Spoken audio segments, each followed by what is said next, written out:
ಇನ್ನು ಜೋಗ್ ಫಾಲ್ಸ್ ಬಗ್ಗೆ ಹೇಳಲೇಬೇಕು. ವಿಶ್ವವಿಖ್ಯಾತ ಜೋಗ್ ಫಾಲ್ಸ್, ಅದರ ಸೌಂದರ್ಯವನ್ನು ವರ್ಣಿಸೋದು ಹೆಂಗೆ ಹೇಳಿ? ಎರಡ ನೋಡಿ, ಜೋಗ್ ಫಾಲ್ಸ್ ನಾವು ತೋರಿಸ್ತಾ ಇದ್ದೀವಿ.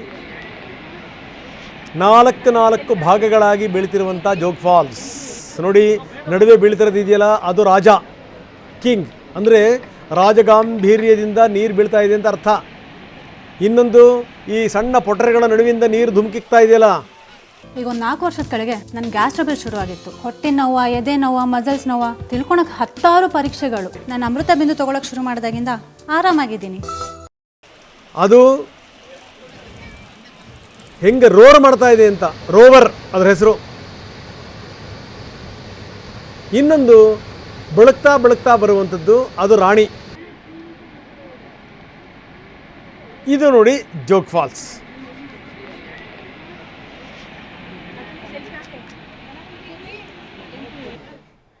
ಇನ್ನು ಚಿಕ್ಕಮಗಳೂರಲ್ಲೂ ಕೂಡ ಅದೇ ರೀತಿಯ ಸ್ಥಿತಿ.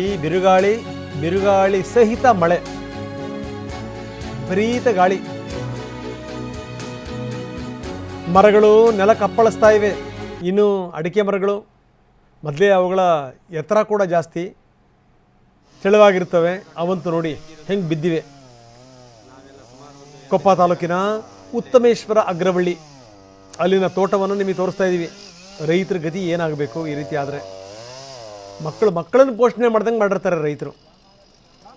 ಗಿಡ ಮರಗಳು ಅಂತಂತಂದರೆ ಮನೆ ಮಕ್ಕಳ ಥರ.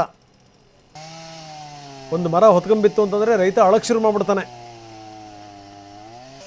ಮಂಜುನಾಥ್ ಅನ್ನುವಂಥವ್ರಿಗೆ ಸೇರಿದಂಥ ತೋಟ ಇದು. ಹೆಂಗೆ ನೆಲಸಮ ಆಗಿದೆ ನೋಡಿ.